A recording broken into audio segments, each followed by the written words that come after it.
wabarakatuh. Bertemu lagi dengan saya Agung dalam segmen Milenial Mengaji. Fenomena corona di awal tahun 2020 mengakibatkan pemerintah Arab Saudi untuk menutup sementara kuota haji dan umroh di seluruh Indonesia dan beberapa negara lainnya. Di awal tahun 2021 ini, pemerintah Arab Saudi kembali membuka kuota umroh untuk seluruh jamaah di Indonesia dan beberapa negara lainnya, dan dengan syarat minimal umur di angka 17 hingga 50 tahun. Hal ini diharapkan mampu mengobati rasa kerinduan para milenial yang biasa datang beribadah umroh untuk kembali melaksanakan ibadah di Mekah. Oke, kali ini kita telah kedatangan dua narasumber, Bapak Haji Zainal Mutakid, SPD IMPD selaku guru MAN 1 Cilegon dan salah satu pengurus pondok pesantren Miftahun Najah Lamongan Keramat Batu Serang Banten, dan Ibu Lia Rista Dewi selaku narasumber yang akan bercerita tentang pengalamannya bagaimana ketika saat melaksanakan ibadah umroh di Madinah. Oke, sebelum memulai segmen kali ini kita bakal menyapa dulu narasumber kita. Siang, Pak.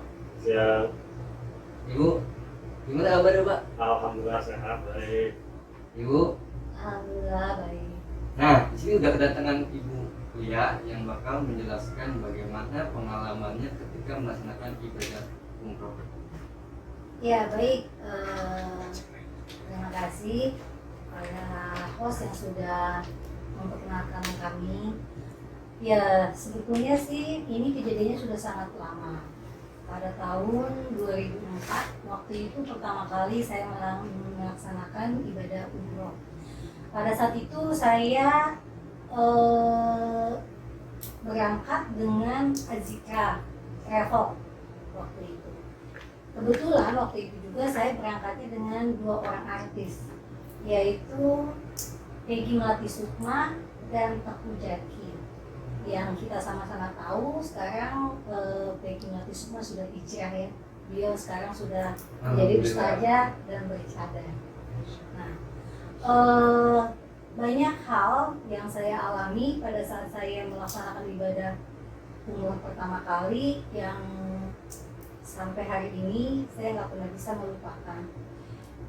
Terutama pada saat itu jemaah kami turunnya di Madinah pertama kali. Kemudian dari situ kita naik bis dari bandara kurang lebih sekitar 30 menitan dari bandara ke Madinah. Pada saat itu pertama kali saya melihat Masjid Nabawi.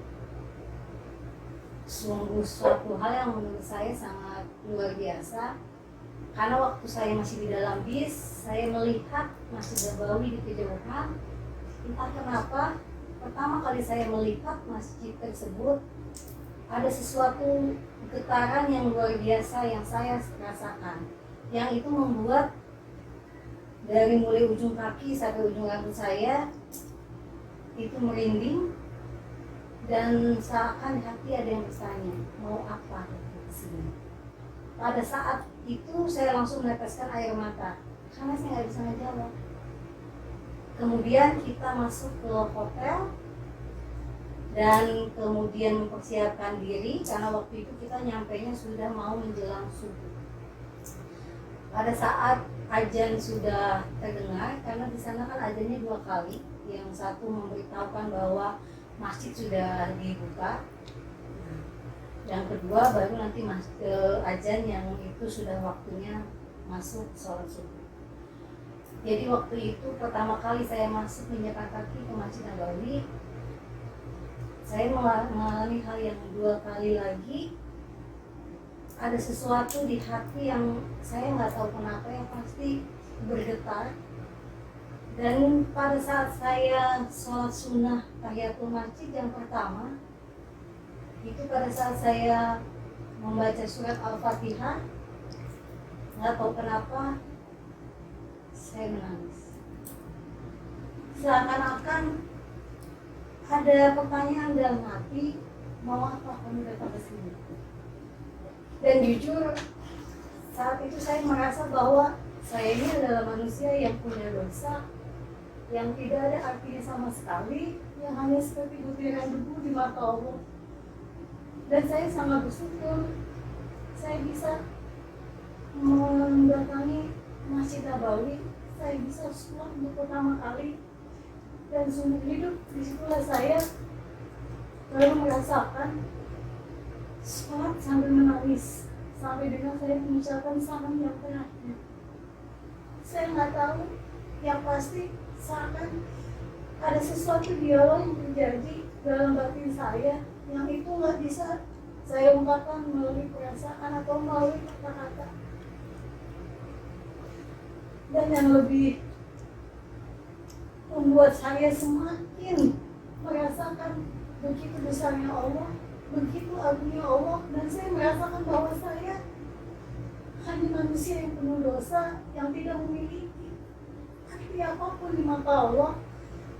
Itu pada saat saya melihat makam Rasul. Pada saat saya menjawab, mengucapkan salam, Assalamualaikum ya Rasul, saya merasakan Rasul menjawab salam itu. Saya di sini sesuatu yang luar biasa yang nggak bisa saya ceritakan. Tapi jujur, saya merasa sangat suatu hal yang luar biasa. Saya bisa diundang oleh Allah untuk hadir di situ menjalankan ibadah umroh yang pertama kalinya. Yang awalnya saya tidak pernah berpikir sama sekali bahwa saya bisa ke sana. Dan pada saat saya melihat Raudhah, di situ saya kembali menangis. Saya merasakan sesuatu yang lebih hebat. Saya berpikir, apakah saya nanti ada di sana? Apakah saya nanti ada di taman surga Allah? Dan saya nggak tahu. Tapi yang saya inginkan, saya ada di sana. Saya ingin berkumpul.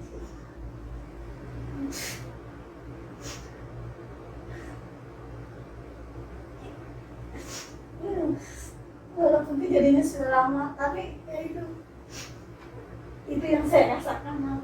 Saya nggak tahu kenapa, tapi itulah yang pasti.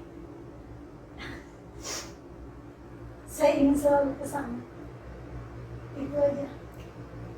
Ustaz, mengharukan sekali cerita yang diceritakan oleh Ibu. Iya, betul. Kira-kira tanggapan Ustaz bagaimana menanggapi fenomena yang dialami dengan Ibu Lia? Assalamualaikum warahmatullahi wabarakatuh. Alhamdulillahi arsala rasulahu bil huda wa dinil haq liyudhhirahu 'ala ad-din kulli walau karihal musyrikun. Asyhadu an la ilaha illallah wa asyhadu anna Muhammadan 'abduhu wa rasuluh. Amma ba'du. Para pemirsa yang saya hormati dan saya banggakan, melihat kejadian dari saudari Ibu Hajaliyah yang melakukan umroh pertamanya pada tahun 2004, dengan melihat kejadian-kejadian yang dialami, yang kita tahu Madinah Munawwarah adalah salah satu kota suci kedua setelah Makkatul Mukarramah. Kota Madinah adalah salah satu kota suci setelah kota Makkatul Mukarramah. Kota Madinah sendiri memiliki keistimewaan yang Nabi Muhammad SAW menyebutkan bahwa dalam hadisnya, barang siapa yang sholat di Masjid Nabawi, maka pahalanya sebanding dengan 1000 kali sholat di masjid lain. Dalam hadis, qala Nabi sallallahu alaihi wasallam, sholatun fi masjidi afdalu min alfi sholatin fima siwahu illal masjidal haram. Di sini jelas bahwa ada keutamaan dalam melaksanakan ibadah di Masjid Nabawi. Apa yang dirasakan oleh beliau melihat Masjid Nabawi dengan getaran dan lelehan air mata melihat Masjid Nabawi tiada lain adalah bentuk kecintaan pada rumah Allah yang namanya masjid. Lebih-lebih masjid ini dibangun oleh kekasih Allah, sehingga pada saat berada di Masjid Nabawi melakukan ibadah sholat, baik itu sholat sunnah maupun sholat wajib, maka hatinya tersentuh dengan mengatakan, saya ini hadir di sini kalau bukan panggilan Allah dengan mengatakan labbaik Allahumma labbaik, mungkin kita tidak ada apa-apanya. Untuk itu, bagi kaum milenial, dalam hal beribadah umroh, setidaknya kita juga harus memiliki niat yang pertama, yaitu mendapatkan keridhaan Allah Subhanahu wa taala. Dalam hal ini, apa yang dialami oleh Ibu Hajaliyah tiada lain pertama itu untuk mendapatkan keridhaan Allah Subhanahu wa taala. Sehingga segala sesuatu apapun apa yang dia miliki di tanah airnya sudah tidak terpikirkan. Yang terpikirkan adalah bagaimana mengagungkan, berzikir, sehingga yang terjadi apa? Menangis. Sehingga ada bisikan yang memang mau apa datang ke sini, karena memang ada pahala yang lebih besar yang dilakukan dalam beribadah di Masjid Nabawi. Tentunya di dalam Masjid Nabawi juga ada tempat mustajab yang dinamakan Raudhah. Dalam hadis Nabi SAW dikatakan, ma baina baiti wa mimbari raudhatun min riyadil jannah. Di antara rumahku dan mimbarku itu ada taman yang dinamakan taman surga.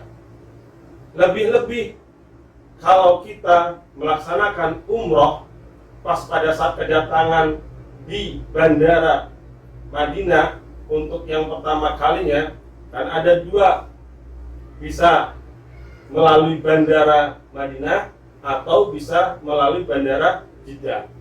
Kalau datangnya di Bandara Madinah, maka kedatangan pun di kota Madinah, dan kita akan sholat pertama kali yaitu dilakukan di Masjid Nabawi. Dalam Masjid Nabawi sendiri terdapat ada makam Rasulullah, sehingga begitu kita sampai di makam Rasulullah SAW, maka selayaknya kita selaku umatnya memberikan salam kepada baginda Nabiullah SAW sebagai bentuk kecintaan kita, sebagai bentuk umatnya yang begitu rindu dan sayang akan Nabiullah, akan kekasih Allah. Bisa para milenial rasakan, seseorang kalau bertemu dengan kekasihnya, pasti dia akan merasakan senangnya luar biasa, sehingga yang dirasakan itu hingga merasakan kesedihan yang membuatnya luar biasa. Kenapa? Karena bertemu dengan sosok yang Allah agungkan, yang Allah berikan syafaat di akhirat kelak. Nah, di makam Rasulullah juga disandingkan, yaitu makam sahabat Rasul Abu Bakar Siddiq dan Umar bin Khattab. Selanjutnya saya juga akan jelaskan tempat mustajab satu-satunya di Madinah adalah Raudhah. Untuk itu, bagi para milenial yang berangkat umroh, begitu berada di Masjid Nabawi, tempat yang harus dilakukan untuk berdoa bermustajab, doa mustajab adalah di raudhah tersebut. Tetapi jangan terlalu terlena dengan berlama-lama di raudhah. Kenapa? Karena jamaah yang lain mengantri. Baik, kalau kita berada di Madinatul Munawwarah akan melaksanakan ibadah umroh, maka kita harus melakukan miqat. Miqat terlebih dahulu yaitu di Bir Ali. Apa yang kita lakukan? Terlebih dahulu kita mandi sebelum memakai pakaian ihram. Sunahnya memakai wangi-wangian sebelum menjatuhkan niat. Sholat sunnah terlebih dahulu di Bir Ali, sehingga begitu mau berangkat umroh dari Madinah, kita sudah melaksanakan atau menjatuhkan niat kita di miqat Bir Ali tersebut. Lantas kita menuju Makkatul Mukarramah. Oke para milenial, tadi Bapak Jenderal Mutakin telah menjelaskan bagaimana keutamaan sholat di Masjid Nabawi dan beberapa tempat mustajab yang ada di Masjid Nabawi. Sebelum kita menutup segmen kita kali ini, kita akan meminta Pak Ustadz buat memandu taubiah kepada kita semua. Baik, saya akan mulai. Labbaik Allahumma labbaik, Labbaik Allahumma labbaik, labbaik la syarika laka labbaik, labbaik la syarika laka labbaik, innal hamda innal hamda wan ni'mata wa ni'mata laka wal mulk laka wal mulk la syarika lak. la syarika lak. Oke, buat para milenial semua yang punya pengalaman menarik seputar pengalaman religiusnya dan ingin diceritakan kembali oleh para milenial, bisa komentar di bawah ini atau bisa melalui alamat Instagram, WhatsApp, Facebook. Jangan lupa untuk like, share, dan komentar di channel kami. Obrolan ini bakal kita lanjutkan ke part selanjutnya. Assalamualaikum warahmatullahi wabarakatuh. Waalaikumsalam.